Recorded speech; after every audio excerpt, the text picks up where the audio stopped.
Sultan Maulana Hasanuddin Banten, Fakultas Dakwah, jurusan Bimbingan dan Konseling Islam. Kebetulan teman-teman aku ini semester 5. Salam kenal semuanya. Ya, jadi teman-teman, maksud kedatangan aku di sini ingin meminta bantuan kepada teman-teman untuk mengisi sebuah instrumen angket non-tes yang berupa AKPD. Teman-teman tahu nggak AKPD atau instrumen yang bakal diisi itu apa? Nggak tahu. Ya, di sini aku bakal ngejelasin terlebih dahulu ya. Jadi instrumen AKPD ini yaitu angket kebutuhan peserta didik, yaitu dimana ini tuh alat untuk mengukur juga menggambarkan kebutuhan para teman-teman dalam aspek pribadi, sosial, karir, dan belajar. Jadi pengisian AKPD ini bukan berupa ujian dan juga bukan untuk menentukan nilai rapor atau kenaikan kelas teman-teman. Jadi tujuannya angket ini adalah untuk mengetahui kondisi teman-teman dari kondisi belajar, kebiasaan sehari-hari, minat, cara belajar, serta lingkungan sekolah dan rumah teman-teman itu seperti apa. Nanti teman-teman bisa mengisi di angket ini. Jadi dari data kalian yang telah kalian isi, nantinya sekolah ini akan mengetahui apa saja kebutuhan siswanya, juga memahami tantangan atau kesulitan yang lagi teman-teman hadapi, memberikan layanan bimbingan serta fasilitas dan program sekolah yang tepat sesuai kondisi teman-teman semua. Kemudian angket ini berisi 50 butir teman-teman, 50 butir pernyataan dan ada pilihannya itu iya dan tidak. Jadi ada jawaban salah atau tidaknya. Jadi ini nggak bakal mempengaruhi nilai teman-teman, tenang saja. Jadi teman-teman harus mengisi secara jujur dan tidak boleh bohong ya. Iya kakak. Teman-teman juga tenang aja, gak perlu khawatir dan takut karena ini sifatnya sangat rahasia banget. Gak ada yang mengetahui selain aku dan guru BK di sekolah teman-teman. Oke teman-teman, ada pertanyaan gak dari penjelasan aku tadi? Tidak ada. Oke, kalau gitu sebelum kita mulai mengisi, sebaiknya barang-barang yang ada di meja teman-teman mau ditaruh dulu selain HP ya. Iya. Oke, teman-teman ada yang mau ke toilet dulu nggak? Aku kasih waktu 5 menit. Nggak ada. Nggak ada ya, kalau nggak ada mungkin langsung dimulai aja ya. Sebelum mulai mengisi angket ini, alangkah baiknya kita berdoa terlebih dahulu agar diberi kelancaran. Teman-teman, mari kita berdoa sesuai kepercayaannya masing-masing. Berdoa dimulai. Selesai. Terima kasih. Oke teman-teman, di sini Kak ini siapa ya? Saya. Oh ya, oke. Ini di formnya aku kirim ke KM-nya ya. Boleh. Aku udah punya nomornya kan. Nanti tolong di-share di grup kelasnya ya. Oke kak. Teman-teman kalau udah tolong dicek, terus mungkin kita langsung mulai aja. Waktunya itu 20 menit aja cukup kali ya, nggak usah lama-lama. Cukup. Oke. Kalau ada kendala dari jaringan atau pertanyaan boleh ditanyain atau ke aku langsung ya. Iya. Oke kak. Selamat mengisi teman-teman. Oke kak. Oke, udah semua ya teman-teman. Sudah selesai. Oke teman-teman, terima kasih banyak sudah ikut membantu dan mengisi, juga meluangkan waktunya teman-teman untuk mengisi instrumen yang saya berikan. Saya sangat berterima kasih atas partisipasinya teman-teman. Semoga teman-teman selalu semangat terus ya dalam belajarnya. Pasti. Ya. Iya. Terima kasih atas waktunya. Saya mungkin sampai di sini saja, pamit undur diri. Terima kasih ya teman-teman semua.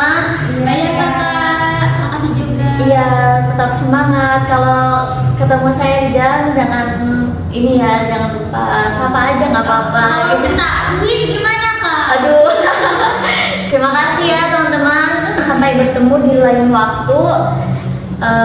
Saya pamit. Terima kasih. Wassalamualaikum warahmatullahi wabarakatuh. Waalaikumsalam warahmatullahi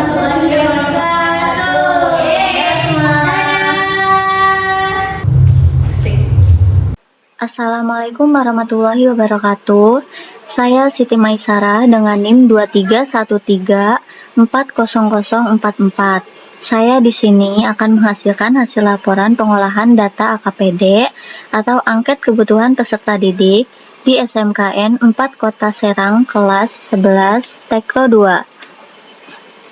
Di sini ada hasil data yang sudah didapatkan. Data ini didapatkan dari hasil yang diperoleh oleh siswa yang telah mengisi kuesioner yang telah dibagikan. Kemudian, hasil datanya diperoleh melalui aplikasi AKPD atau angket kebutuhan peserta didik.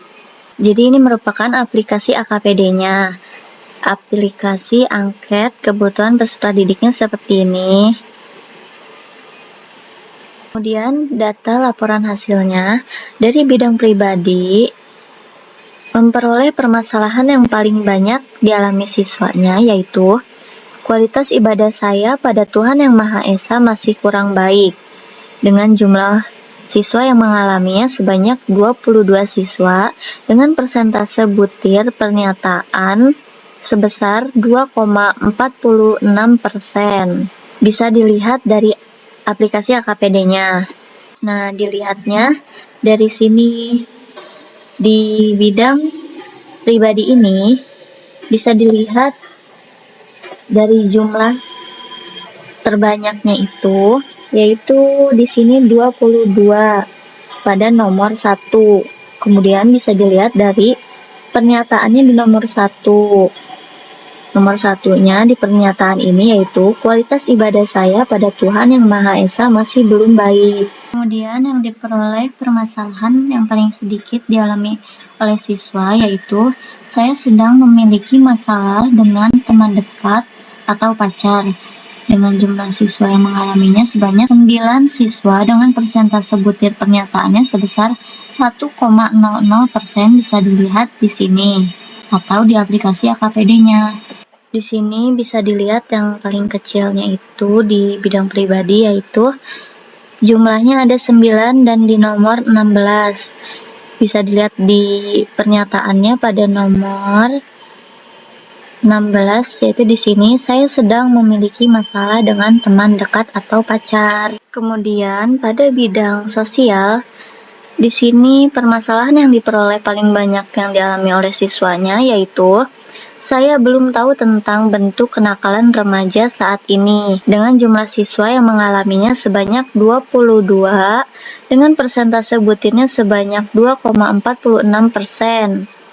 Bisa dilihat di sini juga atau di aplikasi AKPD-nya. Di aplikasi AKPD ini bisa dilihat di bidang sosial, persentase paling banyaknya yaitu di sini 22 dengan nomor 28, persentasenya segini. Dilihat dari pernyataannya nomor 28, yaitu saya belum tahu tentang bentuk-bentuk kenakalan remaja saat ini. Kemudian permasalahan yang paling sedikit yang dialami oleh siswanya yaitu saya merasa sulit mematuhi tata tertib sekolah, dengan jumlah siswa yang mengalaminya sebanyak 15 siswa dengan persentase butir pernyataannya sebesar 1,67%. Di sini juga bisa dilihat di aplikasi AKPD-nya. Jadi bisa dilihat di sini di bidang sosialnya yang paling sedikit yaitu di jumlahnya 15 pada nomor 21. Di nomor 21 ini saya merasa sulit mematuhi tata tertib sekolah. Selanjutnya pada bidang belajar. Di bidang belajar ini diperoleh permasalahan yang paling banyak dialami siswanya, yaitu saya merasa belum menemukan cara belajar yang efektif, dengan jumlah siswa yang mengalaminya sebanyak 23 siswa dengan persentase butir pernyataannya sebesar 2,57%. Bisa lihat di sini atau di aplikasi AKPD-nya. Jadi bisa dilihat di aplikasi AKPD-nya pada bidang belajar yang paling banyak jumlahnya yaitu 23 di nomor 32. Bisa dilihat juga di pernyataannya pada nomor 32, yaitu saya merasa belum menemukan cara belajar yang efektif. Kemudian diperoleh juga permasalahan yang paling sedikitnya yang dialami oleh siswanya, yaitu saya semangat belajar kalau ada tes atau ujian saja. Dengan jumlah siswa yang mengalaminya sebanyak 16 siswa dengan persentase butir pernyataannya sebesar 1,79%. Bisa lihat di sini dan di aplikasi AKPD-nya. Di aplikasi AKPD ini bisa dilihat yang paling sedikitnya di bidang belajar, yaitu di sini ada 16-nya jumlahnya, tapi kita ngambilnya di nomor 38 yang awal.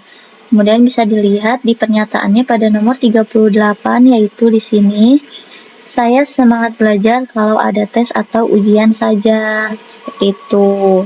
Lalu yang terakhir, pada bidang karir diperoleh permasalahan yang paling banyaknya yang dialami siswa, yaitu saya masih memiliki keraguan dengan pilihan cita-cita atau karir.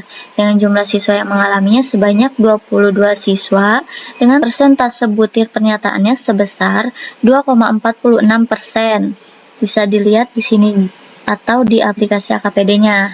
Di aplikasi AKPD-nya bisa dilihat di sini pada bidang karirnya yang paling banyak, yaitu di sini jumlahnya 22 pada nomor 49, dan bisa dilihat di pernyataannya pada nomor 49, yaitu ini saya masih memiliki keraguan dengan pilihan cita-cita atau karir. Lalu diperoleh juga permasalahan yang paling sedikitnya yang dialami oleh siswanya, yaitu saya terpaksa harus bekerja untuk mencukupi kebutuhan hidup. Dengan jumlah siswa yang mengalaminya itu sebanyak 15%, dengan persentase butir pernyataannya itu sebesar 1,67%. Bisa dilihat di sini atau di aplikasi AKPD-nya. Pada aplikasi AKPD ini bisa dilihat bidang karir yang paling sedikitnya, yaitu jumlahnya 15 pada nomor 45. Dilihat di pernyataannya, nomor 45 yaitu ini, saya terpaksa harus bekerja untuk mencukupi kebutuhan hidup. Jadi seperti itu jika dilihat dari aplikasi AKPD-nya, hasil data yang didapatkan semuanya seperti ini. Selanjutnya, di sini ada rencana kegiatan, yaitu action plan, bimbingan dan konseling. Pada bidang layanannya ini, di sini ada bidang pribadi, sosial, belajar, dan karir. Tujuan layanannya ini diambil dari aplikasi AKPD tadi, dari permasalahan yang banyak. Di sini tujuan layanannya, peserta didik atau konseli dapat meningkatkan kualitas ibadah pada Tuhan Yang Maha Esa. Komponen layanannya ini layanan responsif. Kenapa layanan responsif? Karena untuk membantu siswa mengatasi permasalahannya terkait nilai-nilai pribadi dan keyakinan dirinya. Kemudian strategi layanannya ini menggunakan bimbingan klasikal. Menggunakan bimbingan klasikal ini dapat memberikan informasi dan pembinaan secara langsung sehingga waktunya lebih efektif dan pesannya juga dapat tersampaikan secara menyeluruh. Di sini materinya itu meningkatkan kualitas ibadah kepada Tuhan Yang Maha Esa. Dengan menggunakan metodenya itu metode ceramah interaktif dan diskusi. Menggunakan metode ini karena dapat membantu menciptakan suasana pembelajaran yang aktif dan bermakna. Kemudian medianya menggunakan presentasi PowerPoint untuk membantu menyajikan materi secara visual agar mudah dipahami juga. Di sini ada evaluasinya, melakukan tes tertulis, singkat, dan refleksi pribadi. Evaluasi ini tuh membantu menilai aspek kognitif sekaligus aspek sikap dan kesadaran pribadi siswa. Selanjutnya di bidang layanan sosial, tujuan layanannya, peserta didik atau konseling memiliki pemahaman tentang bentuk-bentuk kenakalan remaja dan mampu menghindarinya. Ini permasalahan yang paling besar dari aplikasi AKPD yang diambil. Komponen layanannya menggunakan layanan dasar karena bermanfaat bagi perkembangan sosial seluruh peserta didik.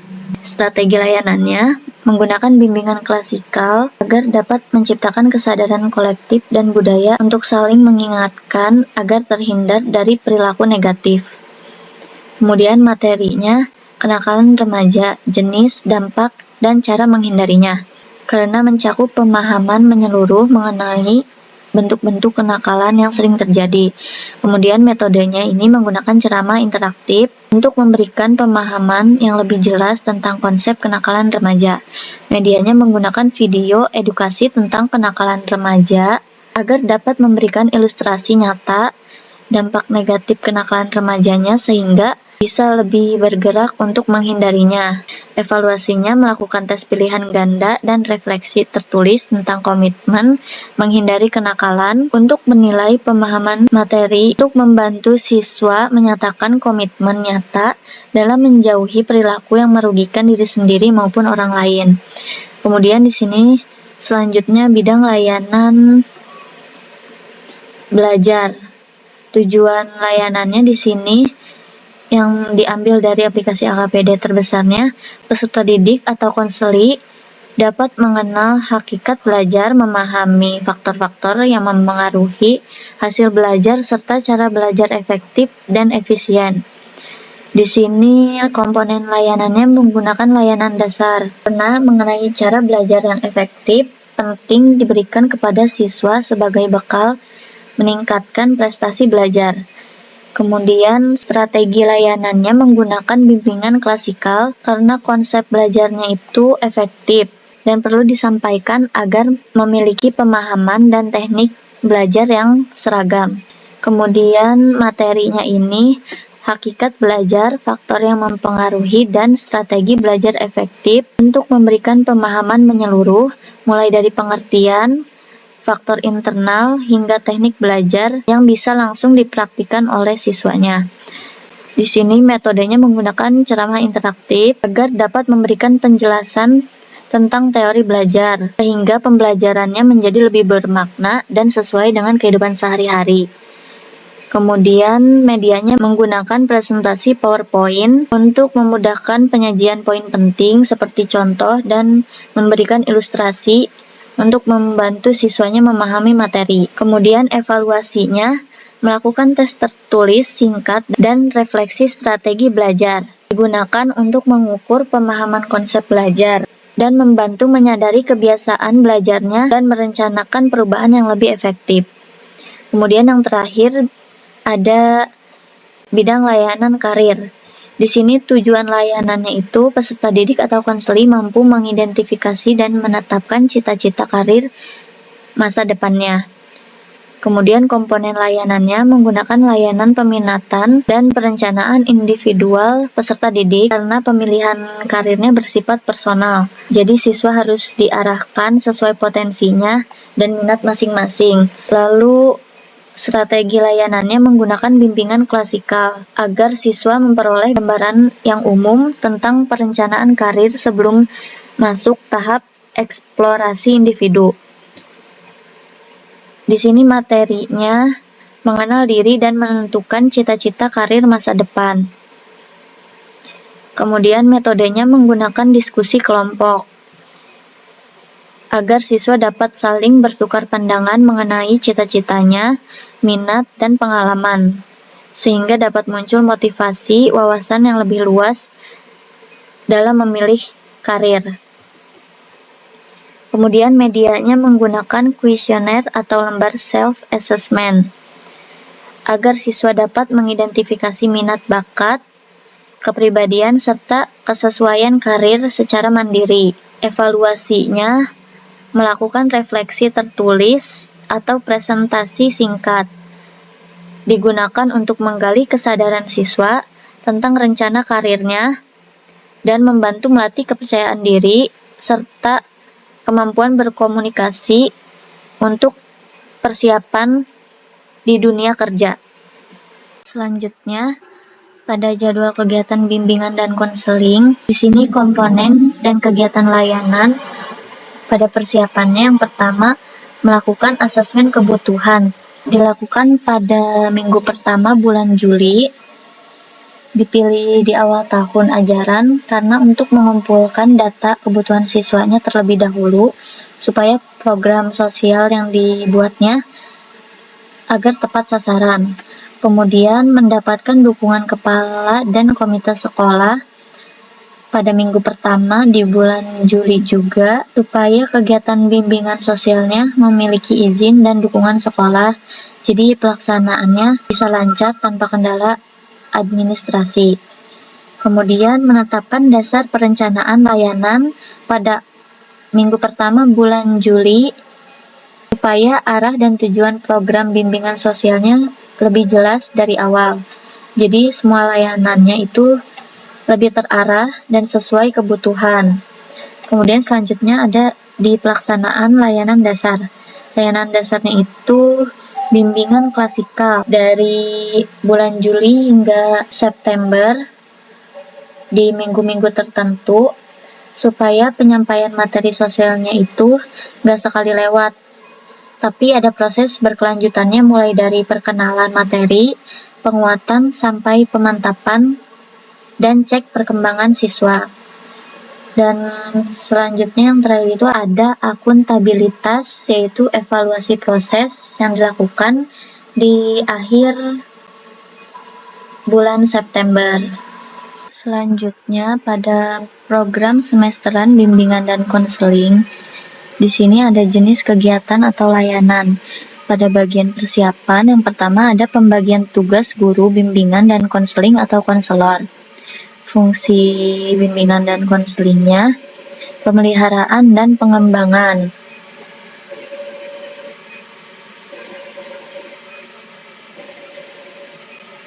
Menggunakan fungsi ini karena sebelum layanannya dimulai, harus ada pembagian tugas supaya konselor itu tahu perannya masing-masing.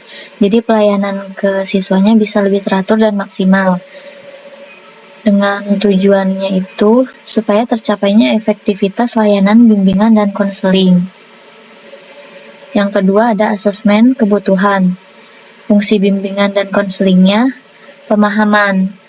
Fungsi pemahaman ini untuk memahami kondisi dan kebutuhan siswa secara nyata, dengan tujuannya terungkapnya kebutuhan peserta didik atau konseli. Yang ketiga, menyusun program bimbingan dan konseling. Fungsi bimbingan dan konselingnya itu diagnostik. Kenapa fungsinya diagnostik? Karena program bimbingan konseling ini disusun berdasarkan masalah dan potensi siswa. Jadi fungsinya itu untuk membaca kondisi baru bisa merancang programnya. Jadi tujuan layanan bimbingan dan konselingnya bisa lebih terarah dan tepat sasaran. Yang keempat, konsultasi program bimbingan dan konseling. Fungsi bimbingan konselingnya ini dukungan sistem, karena perlu koordinasi sama kepala sekolah atau komite supaya programnya didukung penuh oleh sekolah. Dengan tujuannya itu bisa mendapatkan dukungan dari kepala sekolah dan komite. Yang kelima, ada pengadaan sarana atau prasarana bimbingan dan konseling. Fungsi bimbingan dan konselingnya ini dukungan sistem juga, karena membutuhkan alat atau media sebagai bagian dari dukungan sistem. Tujuannya supaya terpenuhinya kebutuhan sarana yang menunjang keberhasilan layanan bimbingan konseling. Dari persiapan 1-5 ini menggunakan waktu di bulan Juli, karena Juli itu termasuk awal tahun ajaran baru dan waktu yang paling pas. Selanjutnya yang bagian B ada layanan bimbingan dan konseling. Layanan dasarnya itu yang pertama bimbingan klasikal. Bidang bimbingannya ada pribadi dan sosial. Fungsi bimbingan dan konselingnya ini pada bidang pribadi menggunakan pengembangan dan pemeliharaan. Yang bidang sosial menggunakan pencegahan dan pengembangan. Tujuannya pada bidang pribadi ini supaya peserta didik atau konseli dapat meningkatkan kualitas ibadahnya kepada Tuhan Yang Maha Esa. Kemudian tujuan dari bidang sosial supaya peserta didik mampu mengembangkan sikap saling menghargai dan bekerja sama dalam lingkungan sosial. Selanjutnya yang kedua, bimbingan kelas besar atau lintas kelas. Bidang bimbingannya itu ada pada belajar. Fungsi bimbingan dan konselingnya yaitu menggunakan pencegahan dengan tujuannya supaya peserta didik dapat menghindari kebiasaan belajar buruk seperti menunda tugas dan tidak fokus. Yang ketiga ada bimbingan kelompok. Bidang bimbingannya juga belajar. Fungsi bimbingan dan konselingnya menggunakan pemahaman dan pengentasan. Tujuannya supaya peserta didik dapat meningkatkan motivasi dan keterampilan belajar yang efektif.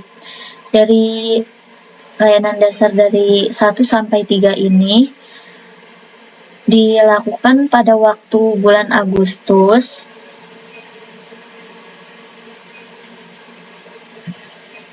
karena pas untuk memulai pelajaran dan pembentukan mindset dan karakter siswa.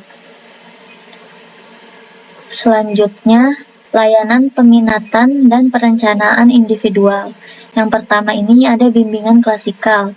Di sini itu bidang bimbingannya ada karir. Fungsi bimbingan konselingnya itu yang pertama menggunakan pemahaman dan pengembangan. Yang kedua itu ada pengembangan. Kemudian tujuannya itu supaya peserta didik mampu mengenal potensi diri serta merencanakan arah karir sesuai minat dan kemampuan. Yang kedua tujuannya supaya peserta didik memahami pentingnya kesiapan menghadapi dunia kerja atau studi lanjut. Kemudian layanan responsif, yang pertama konseling individual. Bidang bimbingannya itu pribadi. Kemudian fungsi bimbingan konselingnya menggunakan pengentasan. Tujuannya agar peserta didik dapat mengatasi masalah pribadi dan emosional yang menghambat perkembangan diri. Yang kedua ini konseling kelompok. Bidang bimbingannya itu sosial dengan menggunakan fungsi bimbingan konselingnya pengentasan. Tujuannya supaya peserta didik dapat menyelesaikan konflik antar teman dan membangun komunikasi yang sehat. Dari layanan peminatan dan perencanaan individual serta layanan responsif, ini menggunakan waktu di bulan September karena siswa sudah mulai stabil beradaptasi. Selanjutnya di sini ada rencana pelaksanaan layanan atau RPL bimbingan konseling. Di sini ada komponen layanan. Yang pertama, komponen layanannya itu menggunakan layanan responsif karena sebagai bentuk respon atau kebutuhan masalah yang spesifik yang dirasakan oleh siswa saat ini. Kemudian bidang layanannya ini bidang pribadi. Topik layanannya untuk meningkatkan kualitas ibadah kepada Tuhan Yang Maha Esa. Fungsi layanannya yaitu pemahaman dan pengembangan. Tujuannya supaya siswa dapat memahami pentingnya topik dan kemudian bisa mengembangkan dan menerapkan pemahamannya itu dalam hidupnya. Selanjutnya di sini ada tujuan umum. Tujuan umumnya supaya peserta didik mampu meningkatkan kualitas ibadah kepada Tuhan Yang Maha Esa dalam kehidupan sehari-hari. Tujuan khususnya yang pertama ada peserta didik memahami makna pentingnya ibadah. Di sini merupakan langkah awal supaya siswa harus mengerti dulu kenapa ibadah itu penting. Kemudian yang kedua ada peserta didik dapat mengidentifikasi cara meningkatkan kualitas ibadah. Ini juga termasuk langkah kognitif atau pengetahuan. Jadi setelah siswa paham, siswa juga harus tahu gimana caranya meningkatkan kualitas ibadah. Dan yang ketiga, peserta didik menunjukkan perubahan perilaku positif dalam beribadah. Merupakan tujuan akhir dengan adanya aksi nyata dan konsistensi dalam beribadah. Lalu sasaran layanannya ini untuk peserta didik kelas 11. Materinya yaitu makna ibadah, bentuk ibadah yang benar, dan upaya menjaga konsistensi ibadah, karena merupakan poin utama yang akan diajarkan atau didiskusikan. Waktunya menggunakan 1 kali 45 menit, karena standar untuk 1 jam pelajaran di sekolah. Sumbernya ini menggunakan Al-Quran, buku akhlak, dan pengalaman sehari-hari peserta didik, karena sumber utamanya adalah sumber agama. Kemudian metode atau tekniknya menggunakan ceramah interaktif dan diskusi. Tujuannya untuk menyampaikan dasar-dasar pengetahuan yang dibuat secara interaktif dan tidak membosankan, serta berbagi pengalaman. Kemudian media atau alatnya menggunakan PowerPoint, papan tulis, dan lembar refleksi pribadi. Menggunakan alat bantu yang bisa dipakai pada saat sesi ini untuk mempermudah pemahaman dan sangat mendukung untuk para siswa. Selanjutnya, pada tahap pelaksanaan ada 3 tahap. Yang pertama, tahap awal. Di sini guru BK menjelaskan tujuan kegiatan, menyampaikan pentingnya topik ibadah, membangun semangat dan kesiapan peserta didik, juga transisi menuju kegiatan inti. Jadi fokusnya itu untuk membangun suasana dan memberitahu tujuannya. Yang kedua ada tahap inti. Peserta mendengarkan penjelasan dan berdiskusi tentang kualitas ibadah. Guru BK memberikan contoh nyata dan memandu refleksi bersama. Ini tuh bagian utama di mana materi disampaikan dan siswa bisa mendengarkan, mendengarkan dan berdiskusi. Guru BK itu memberi contoh dan memandu refleksi siswa. Yang ketiga ada tahap penutup. Guru BK meminta peserta menulis refleksi pribadi, menyimpulkan hasil diskusi, menyampaikan pesan motivasi untuk istiqomah dalam ibadah. Pada tahap penutup ini fokusnya merangkum dan mendorong tindak lanjut untuk siswa merefleksi atau menulis komitmen. Kemudian di tahap evaluasi menggunakan tes tertulis singkat dan refleksi pribadi untuk mengukur apakah tujuan khususnya sudah tercapai atau belum. Dan terakhir ada lampiran. Lampirannya ini menggunakan lembar refleksi pribadi dan soal evaluasi singkat, yang artinya dokumen pendukungnya wajib ada dan sudah disebutkan. Menggunakan lembar refleksi pribadi dan soal evaluasi singkat, yaitu bukti fisik dari alat yang dipakai dalam layanan, juga sebagai pendukung yang wajib ada.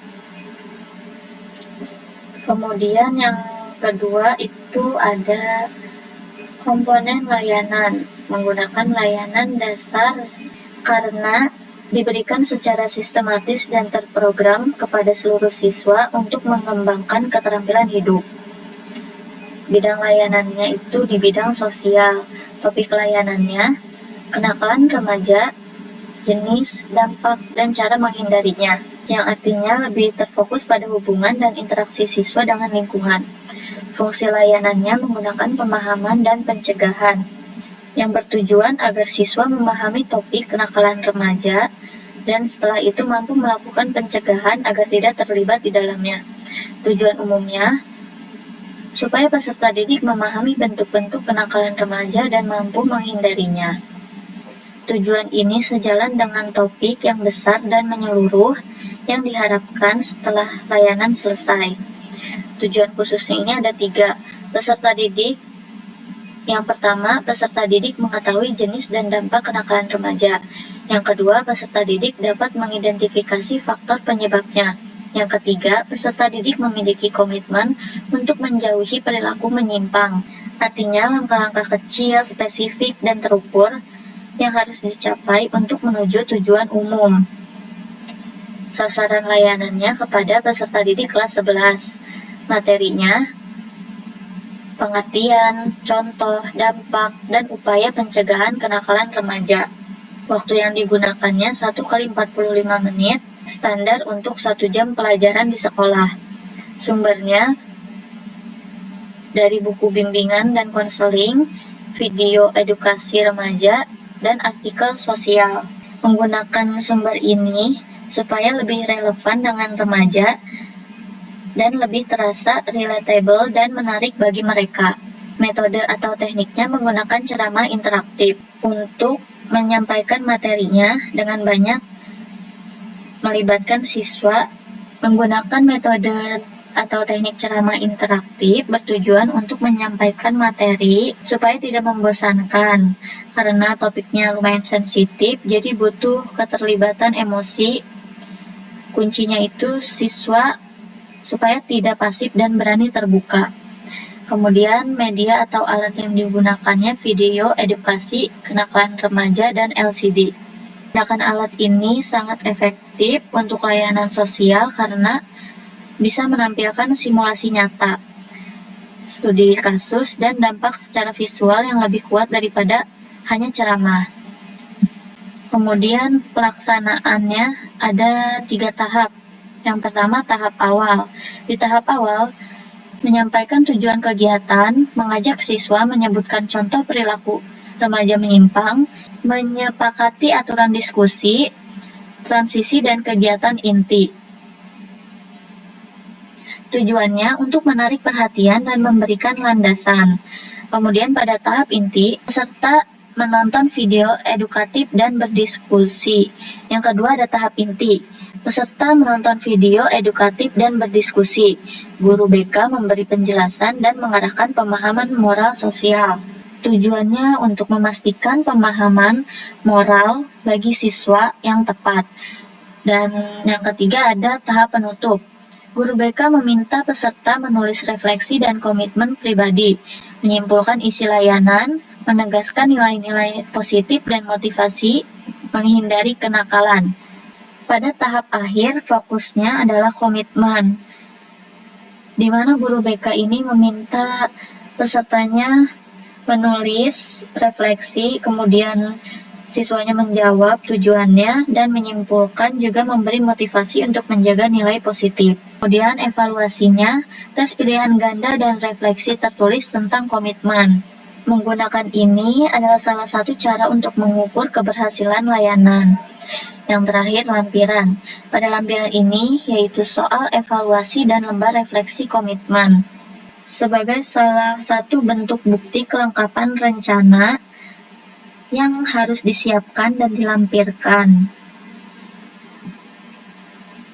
Kemudian selanjutnya yang ketiga, komponen layanan.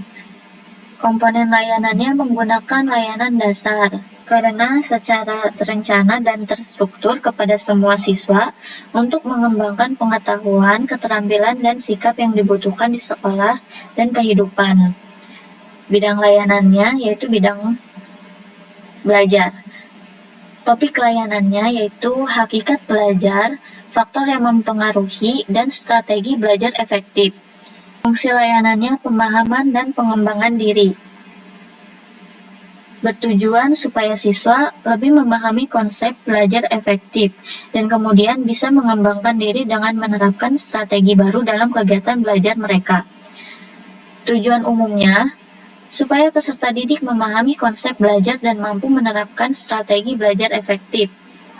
Tujuan khususnya ada 3. Yang pertama, peserta didik memahami pengertian dan tujuan belajar. Yang kedua, peserta didik mengenali faktor yang mempengaruhi hasil belajar. Yang ketiga, peserta didik mampu memilih strategi belajar yang sesuai. Di tujuan khusus ini merupakan langkah-langkah yang spesifik dan terukur yang harus dicapai untuk mencapai tujuan umum. Sasaran layanannya untuk peserta didik kelas 11. Materinya yaitu konsep belajar, faktor internal dan eksternal, strategi belajar efektif. Waktunya yaitu 1 kali 45 menit, karena standar untuk 1 jam pelajaran di sekolah. Sumbernya yaitu buku psikolog pendidikan dan pengalaman belajar siswa. Karena untuk sebagai rujukan atau bahan acuan yang digunakan. Menggunakan metode atau tekniknya yaitu ceramah interaktif untuk menyampaikan teori atau konsep agar siswa bisa berbagi pengalaman dan menyampaikan teori dengan praktik.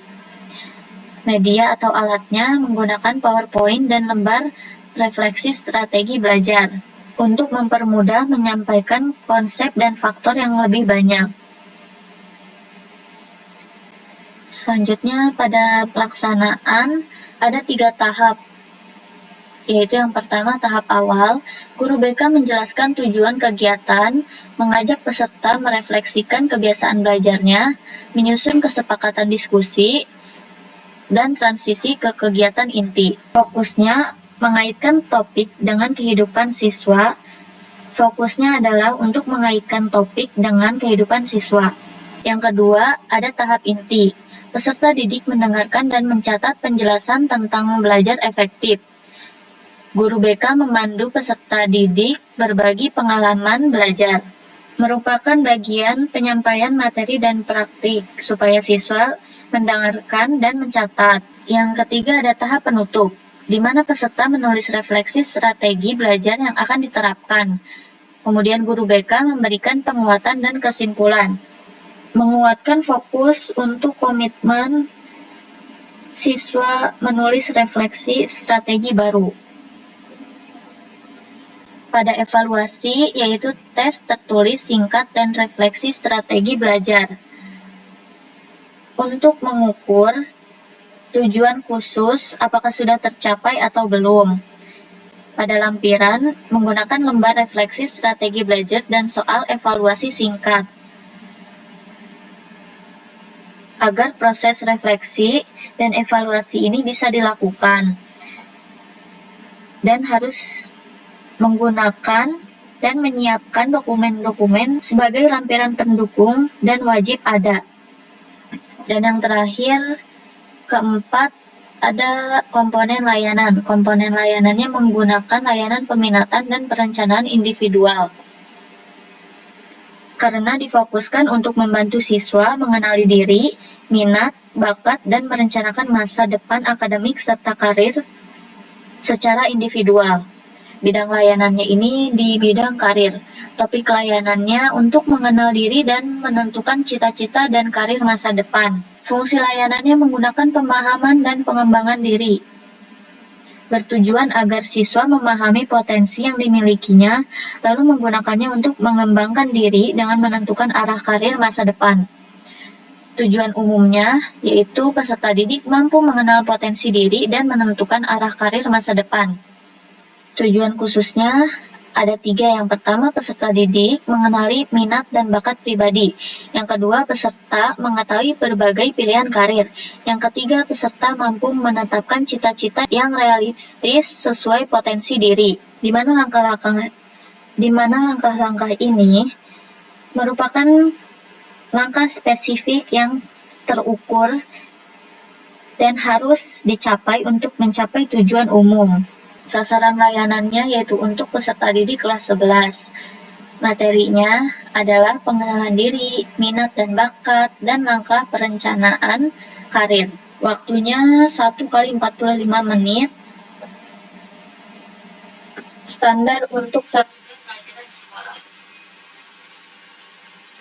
Sumbernya yaitu lembar self-assessment dan buku panduan karir, yang artinya rujukan atau bahan acuan yang akan digunakan.